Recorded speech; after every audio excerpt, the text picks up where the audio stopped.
A Bíblia Sagrada, versão Almeida século XXI. Epístola de Paulo aos Filipenses, capítulo 1. Paulo e Timóteo, servos de Cristo Jesus, a todos os santos em Cristo Jesus que estão com os bispos e diáconos em Filipos. Graça a vós e paz da parte de Deus nosso Pai e do Senhor Jesus Cristo. Dou graças ao meu Deus todas as vezes que me lembro de vós, fazendo sempre súplicas por todos vós, em todas as minhas orações, com alegria, em razão da vossa cooperação na causa do Evangelho, desde o primeiro dia até agora. E estou certo disto: aquele que começou a boa obra em vós irá aperfeiçoá-la até o dia de Cristo Jesus. É justo que eu me sinta assim a respeito de todos vós, pois estáis em meu coração, já que todos sois participantes comigo da graça, tanto nas minhas prisões quanto na defesa e na confirmação do Evangelho. Deus é testemunha do que tenho saudades de todos vós,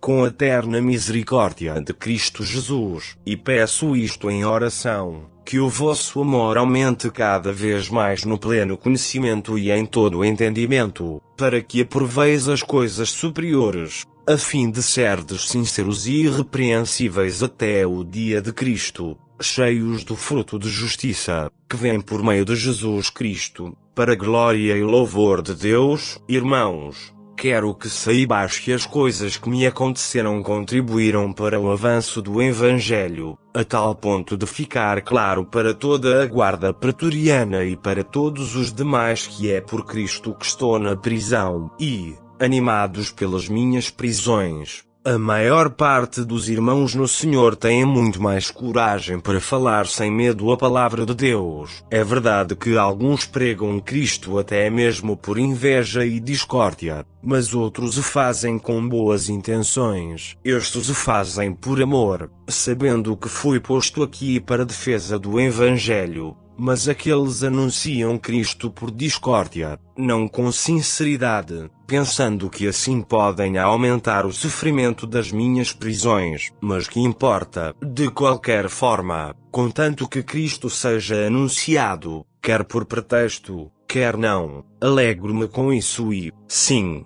sempre me alegrarei, pois sei que isso resultará em salvação para mim, pela vossa súplica e pelo socorro do Espírito de Jesus Cristo, segundo a minha intensa expectativa e esperança de que em nada serei decepcionado. Pelo contrário, com toda a ousadia, tanto agora como sempre, Cristo será engrandecido no meu corpo, seja pela vida, seja pela morte, pois para mim o viver é Cristo, e o morrer é lucro. Mas, se o viver no corpo resulta para mim em fruto do meu trabalho, não sei então o que escolher. Sinto-me, porém, pressionado de ambos os lados, tendo desejo de partir e estar com Cristo, pois isso é muito melhor. Todavia, por vossa causa, acho mais necessário permanecer no corpo, e, tendo esta confiança, sei que ficarei e permanecerei com todos vós para vosso desenvolvimento e alegria na fé, para que cresça o motivo de vos orgulhardes em Cristo Jesus por minha causa,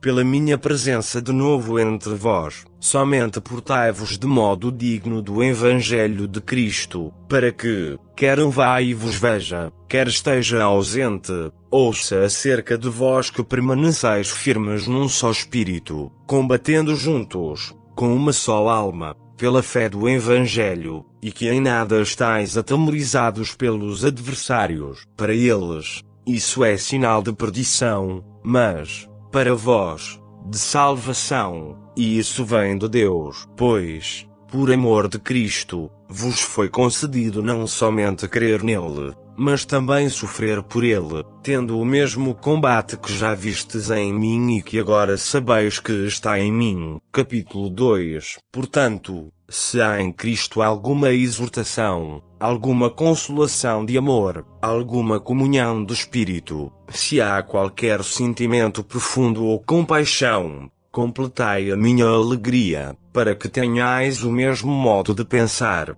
o mesmo amor, o mesmo ânimo, pensando a mesma coisa. Não façais nada por rivalidade nem por orgulho, mas com humildade, e assim cada um considera os outros superiores a si mesmo. Cada um não se preocupe somente com o que é seu, mas também com o que é dos outros. Tende em vós o mesmo sentimento que houve em Cristo Jesus, que, existindo em forma de Deus, não considerou o fato de ser igual a Deus algo a que devesse se apegar, mas, pelo contrário, esvaziou a si mesmo, assumindo a forma de servo e fazendo-se semelhante aos homens. Assim, na forma de homem, humilhou a si mesmo, sendo obediente até a morte, e morte da cruz. Por isso, Deus também o exaltou com soberania e lhe deu o nome que está acima de qualquer outro nome, para que ao nome de Jesus se dobre todo o joelho dos que estão nos céus,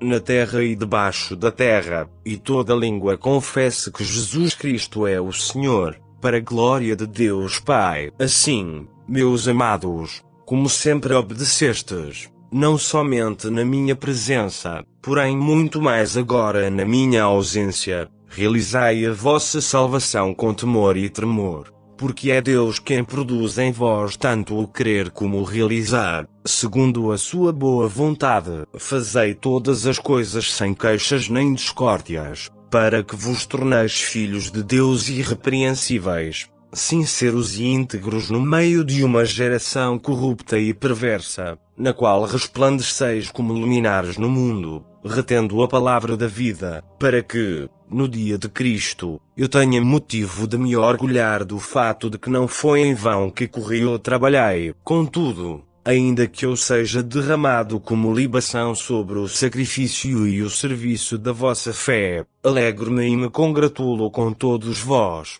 e também, pela mesma razão, alegrai-vos e congratulai-vos comigo. Espero no Senhor Jesus em breve vos enviar Timóteo, para que eu também me anime, recebendo notícias vossas, porque não tenho nenhum outro com esse mesmo sentimento, que sinceramente cuide do vosso bem-estar, pois todos buscam o que é seu, e não o que é de Cristo Jesus. Mas sabeis que ele deu provas de si e, como um filho ao lado do Pai, serviu comigo em favor do Evangelho. Assim, espero enviá-lo logo que a minha situação seja definida, mas confio no Senhor que também eu mesmo irei em breve. Contudo, achei necessário enviar-vos Epafrodito, meu irmão e cooperador, companheiro de lutas, a quem enviastes para me socorrer nas minhas necessidades, porque ele sentia saudades de todos vós e estava angustiado por saberdes que ele havia adoecido, pois ele de fato esteve doente, à beira da morte, mas Deus se compadeceu dele,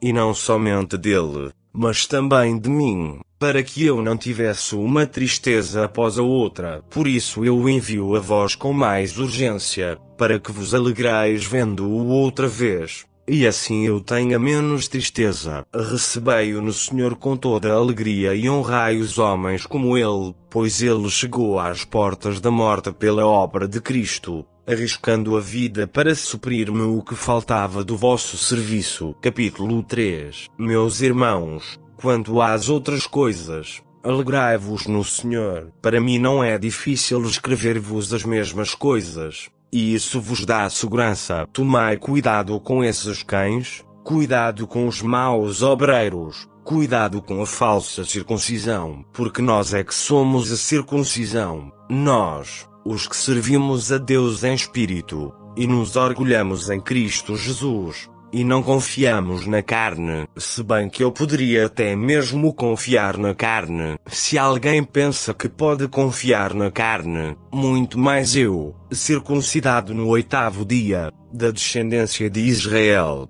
da tribo de Benjamim, hebreu de hebreus. Quanto à lei, fui fariseu. Quanto ao zelo, persegui a igreja. Quanto à justiça que há na lei, eu era irrepreensível. Mas o que para mim era lucro, passei a considerar perda, por amor de Cristo. Sim, de fato também considero todas as coisas como perda, comparadas com a superioridade do conhecimento de Cristo Jesus, meu Senhor, pelo qual perdi todas essas coisas. Eu as considero como esterco, para que possa ganhar Cristo, e ser achado nele, não tendo por mim a justiça que procede da lei, mas sim a que procede de fé em Cristo, a saber, a justiça que vem de Deus pela fé, para conhecer Cristo, e o poder da sua ressurreição, e a participação nos seus sofrimentos, identificando-me com ele na sua morte, para ver se de algum modo consigo chegar à ressurreição dos mortos. Não que eu já a tenha alcançado, ou que seja perfeito, mas vou prosseguindo, procurando alcançar aquilo para que também fui alcançado por Cristo Jesus. Irmãos, não penso que eu mesmo já o tenha alcançado, mas faço o seguinte, esquecendo-me das coisas que ficaram para trás e avançando para as que estão adiante, prossigo para o alvo, pelo prêmio do chamado celestial de Deus em Cristo Jesus. Por isso, todos os que somos aperfeiçoados tenhamos esse mesmo modo de pensar, e, se em alguma coisa pensais de outro modo, Deus também vos revelará isso, mas prossigamos na medida da perfeição que já atingimos. Irmãos, sede meus imitadores e prestai atenção nos que andam conforme o exemplo que tendes em nós, porque há muitos, sobre os quais vos falei diversas vezes, e agora vos digo até chorando, que são inimigos da cruz de Cristo. O fim deles é a perdição,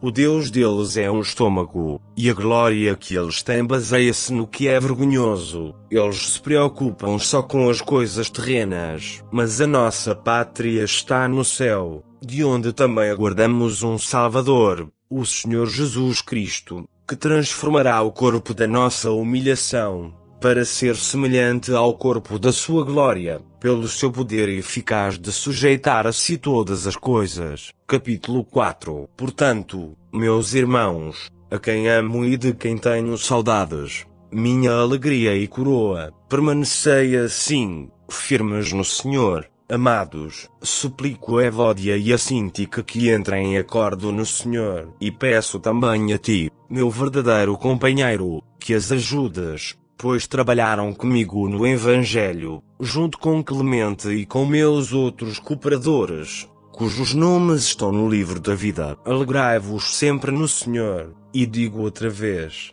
alegrai-vos, seja a vossa bondade conhecida por todos os homens. O Senhor está perto, não andeis ansiosos por coisa alguma, pelo contrário, sejam os vossos pedidos plenamente conhecidos diante de Deus por meio de oração e súplica com ações de graças, e a paz de Deus, que ultrapassa todo o entendimento, guardará o vosso coração e os vossos pensamentos em Cristo Jesus. Quanto ao mais, irmãos, tudo o que é verdadeiro, tudo o que é honesto, tudo o que é justo, tudo o que é puro, tudo o que é amável, tudo o que é de boa fama, se há alguma virtude, e se há algum louvor, nisso pensai. O que aprendestes, recebestes, ouvistes e vistes em mim, tudo isso praticai, e o Deus de paz estará convosco. Alegro-me muito no Senhor por terdes finalmente renovado o vosso cuidado para comigo, do qual na verdade estavais lembrados, mas vos faltava oportunidade. Não digo isso por causa de alguma necessidade, pois já aprendi a estar satisfeito em todas as circunstâncias em que me encontre. Sei passar necessidade e sei também ter muito. Tenho a experiência diante de qualquer circunstância e em todas as coisas, tanto na fartura como na fome, tendo muito ou enfrentando escassez. Posso todas as coisas naquele que me fortalece. Todavia, fizestes bem em participar da minha aflição. Sabeis, ó Filipenses, que, no princípio do Evangelho, quando parti da Macedônia, nenhuma igreja se comunicou comigo quanto a dar e receber, mas somente vós, pois, enquanto eu ainda estava em Tessalónica, supristes as minhas necessidades, não só uma vez, mas duas. Não que eu procure doações, mas procuro o fruto que amplie o vosso crédito. Mas tenho tudo, até em excesso, tenho amplos suprimentos, depois que recebi de Epafrodito que enviastes, como aroma suave e como sacrifício aceitável e agradável a Deus, o meu Deus suprirá todas as vossas necessidades, segundo sua riqueza na glória em Cristo Jesus. Ao nosso Deus e Pai seja dada glória pelos séculos dos séculos. Amém. Cumprimentai cada um dos santos em Cristo Jesus. Os irmãos que estão comigo vos cumprimentam. Todos os santos vos cumprimentam, principalmente os da casa de César. A graça do Senhor Jesus Cristo esteja com o vosso espírito. O presente audiobook não tem qualquer motivação ou intuito comercial, tem apenas como objetivo ajudar a muitas pessoas, especialmente aqueles que têm deficiência visual, analfabetismo ou outras dificuldades de leitura. Por sua vez, tem como intuito igualmente ser uma ferramenta não comercial para a evangelização. Que Deus o abençoe. Só lhe deu glória.